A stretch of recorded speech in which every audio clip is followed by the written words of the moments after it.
Hello friends, मैं जयदीप कुशवाहा आप सभी का जैम क्लासेस में स्वागत करता हूं। आज मैं आप सभी को मध्य प्रदेश की भौगोलिक स्थिति के बारे में बताऊंगा। मध्य प्रदेश की भौगोलिक स्थिति के बारे में बताने से पहले मैं आपको मध्य प्रदेश की स्थिति बताऊंगा। पृथ्वी पर मध्य प्रदेश कहाँ पर पाया जाता है। मैं आपको पहले पृथ्वी बनाता हूँ। पृथ्वी पर मैं बताता हूँ कि मध्य प्रदेश कहाँ है। ये हमारी पृथ्वी है। हमने हमारी पृथ्वी पर कुछ काल्पनिक रेखाएं खींची हैं, जिनमें से एक रेखा पृथ्वी के बीच से होकर जाती है, जिसे हम भूमध्य रेखा कहते हैं। जिस 0 डिग्री रेखा जिसे भूमध्य रेखा कहते हैं। एक हमने रेखा पृथ्वी के लंबवत खींची है, जिसे हम 0 डिग्री रेखा बोलते हैं, जिसको हम मानक समय रेखा कहते हैं। यदि हम भूमध्य रेखा के उत्तर में देखें, उत्तर में खींची गई रेखाएं, जो रेखाएं हमने पृथ्वी पर लेटी हुई खींची हैं, उन्हें हम अक्षांश रेखा बोलते हैं। और यदि हम भूमध्य रेखा के उत्तर में देखें तो उत्तर वाली रेखाओं को उत्तरी अक्षांश बोलेंगे। और दक्षिण में यदि हम देखें, दक्षिण में जो रेखाएं खींची गई हैं उन्हें दक्षिणी अक्षांश बोलेंगे। और कुछ रेखाएं जो कि हमने जो मानक समय रेखा है 0 डिग्री, इसके पूरब में खींची हैं, कुछ पश्चिम में खींची हैं। जो पूरब वाली रेखाएं हैं उन्हें पूर्वी देशांतर बोलते हैं, और जो हमने पश्चिम में खींची हैं उन्हें पश्चिमी देशांतर बोलते हैं। जो लंबवत रेखा है उन्हें देशांतर, और जो लेटी हुई रेखाएं हैं उनको हम बोलते हैं अक्षांशीय रेखाएं। अब मैं आप सभी को कुछ स्थिति बताऊंगा कि हमारे मध्य प्रदेश कहाँ है। यदि हम देखें ये है हमारी कौन सी मानक समय रेखा, और ये है भूमध्य रेखा। हमारे मध्य प्रदेश की स्थिति या हमारे भारत की स्थिति कहाँ पर है? यहाँ पर हमारा भारत की स्थिति है। यहाँ पर हमारा भारत है। तो हम जो भूमध्य रेखा है उसके उत्तर में जो कॉन्टिनेंट है, जो उत्तर में गोलार्ध है, उसे हम बोलते हैं उत्तरी गोलार्ध, और जो दक्षिण में है उसे दक्षिणी गोलार्ध। यदि हम मानक समय रेखा के पूरब में देखें उसे बोलते हैं पूर्वी गोलार्ध, और इसको बोलते हैं पश्चिमी गोलार्ध। हमारे भारत की स्थिति इधर से देखा जाए तो उत्तरी गोलार्ध में, और इधर से देखा जाए तो ये पूर्वी गोलार्ध में। तो जो हम इसको बोलते हैं पूर्वी उत्तर पूर्वी गोलार्ध। इसको यहाँ पे बोलेंगे हम इसको उत्तर पूर्वी गोलार्ध। हमारे भारत की स्थिति है उत्तरी पूर्वी गोलार्ध। इसी प्रकार क्योंकि हमारे भारत में ही है हमारा मध्य प्रदेश, तो मध्य प्रदेश की भी स्थिति उत्तर पूर्वी गोलार्ध में है। अब मैं आपको मध्य प्रदेश की जो मध्य प्रदेश का देशांतरी और अक्षांशीय विस्तार है उसके बारे में बताऊंगा। कि हम देखें कि मध्य प्रदेश का पहले अक्षांशीय विस्तार बताता हूँ कि अक्षांशीय विस्तार कहाँ से कहाँ तक है। हमारे मध्य प्रदेश का अक्षांशीय विस्तार स्टार्ट होता है 21 डिग्री 6 मिनट 21 डिग्री 6 मिनट उत्तरी अक्षांश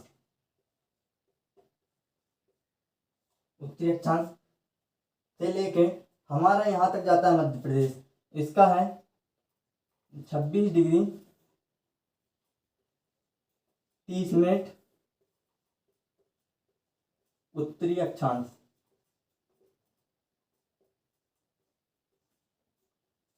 यदि हम मध्य प्रदेश का देशांतरी विस्तार की बात करें तो इसकी स्थिति है 74 डिग्री 9 मिनट पूर्वी देशांतर। पूर्वी देशांतर से लेके यहाँ पर आता है ये 82 डिग्री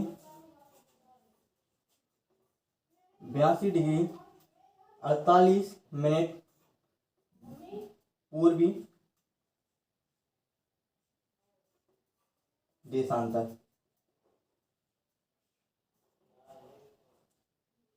अब मैं आप सभी को बताऊंगा कि मध्य प्रदेश में जो हमारी एक पृथ्वी पर एक रेखा खींची है जिसे हम कर्क रेखा बोलते हैं, 23.5 डिग्री उत्तरी अक्षांश, 23.5 डिग्री उत्तरी अक्षांश, या इसी को बोलते हैं 23 डिग्री 30 मिनट। एक रेखा है जो हमारे यहाँ नीचे दक्षिण भाग से खींची गई है, जिसको बोलते हैं 23.5 डिग्री दक्षिणी अक्षांश। इस जो उत्तरी अक्षांश है 23.5 डिग्री उत्तरी अक्षांश, इसको बोलते हैं हम कर्क रेखा, और जो दक्षिणी अक्षांश है उसे हम बोलते हैं मकर रेखा। क्योंकि कर्क रेखा हमारे मध्य प्रदेश से होकर गुजरती है, जिसकी स्थिति क्यों मैंने बताया हुआ है कि ये इन जिलों से होकर गुजरती है ना।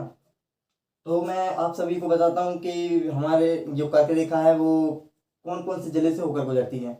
तो मैं आप सभी को बताऊंगा कि पश्चिम से लेकर पूर्व की ओर क्रम जिलों का, कहाँ से हमारे मध्य प्रदेश से कौन कौन से जिले से कर्क रेखा गुजरती है।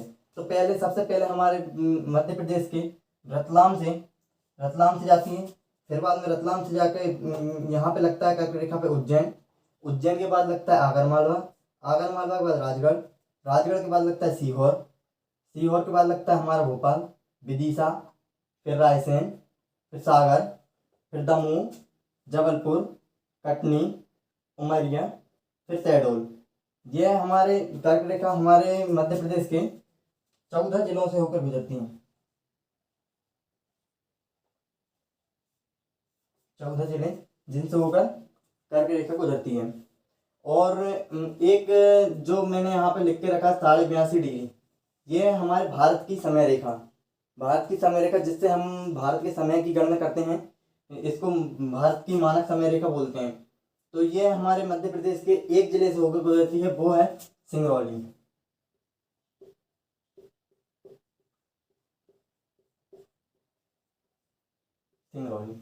एकमात्र जिला है जिससे हमारे भारत की मानक समय रेखा गुजरती है ना। अब मैं आप सभी को मध्य प्रदेश की बताऊंगा कि मध्य प्रदेश की उत्तर से लेकर दक्षिण तक कितनी लंबाई है और पूरब से लेकर पश्चिम तक कितनी लंबाई है। हमारे मध्य प्रदेश की यदि देखी जाए कि उत्तर से दक्षिण कितनी लंबाई है, तो ये है हमारी 605 किलोमीटर, है ना। और यदि हम देखें कि मध्य प्रदेश की पूरब से पश्चिम तक लंबाई, तो वो है हमारी मध्य प्रदेश की पूरब से पश्चिम 870 किलोमीटर, है ना।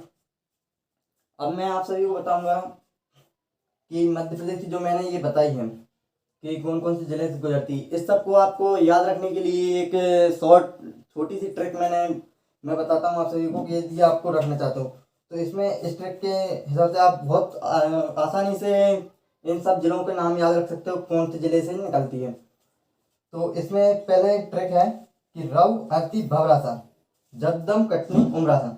मतलब कि कुछ जिले हैं जिनके नाम जैसे रा से रतलाम, उ से उज्जैन, आ से आगरमालवा, रा से राजगढ़, सी से सीहोर, भा से भोपाल, बा से विदिशा, रा से रायसेन, सागर।